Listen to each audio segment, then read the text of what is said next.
சுரேஷ், இந்த வழக்கு விசாரணையின் பொழுது அரசு தரப்பில் என்னென்ன வாதங்கள் முன்வைக்கப்பட்டிருக்கிறது?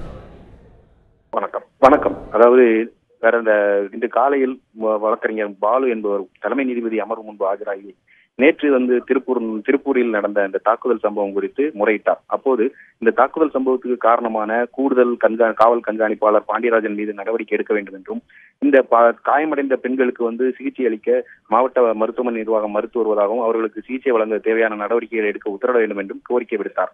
அதே போல டிராபிக் ராமசாமி என்பவரும் ஒரு முறையீட்டை முன்வைத்தார். அவர் தனது முறையீட்டில் இந்த கூடுதல் காவல் கண்காணிப்பாளர் பாண்டியராஜனை பணியிடை நீக்கம் செய்ய வேண்டும் என்று அவர் கோரியிருந்தார். இந்த இரண்டு கோரிக்கைகள் குறித்து நீங்கள் மனுவாக தாக்கல் செய்தால் பிற்பகலில் அதை விசாரிப்பதாக தலைமை நீதிபதி அமர்வு தெரிவித்திருந்தது.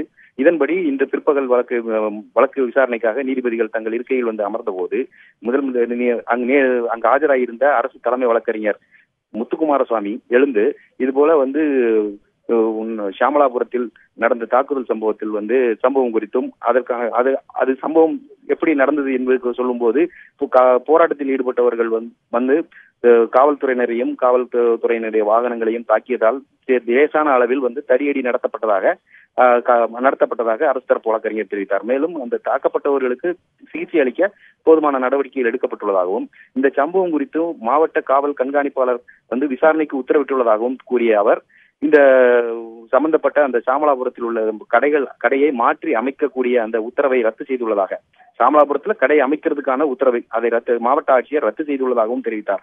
இந்த வழக்கு தொடர்பான ஆவணங்கள் இன்னும் நீதிமன்றத்துக்கு வராத காரணத்தினால் சற்று நேரத்திற்கு தள்ளி வைக்கப்பட்டிருக்கிறது.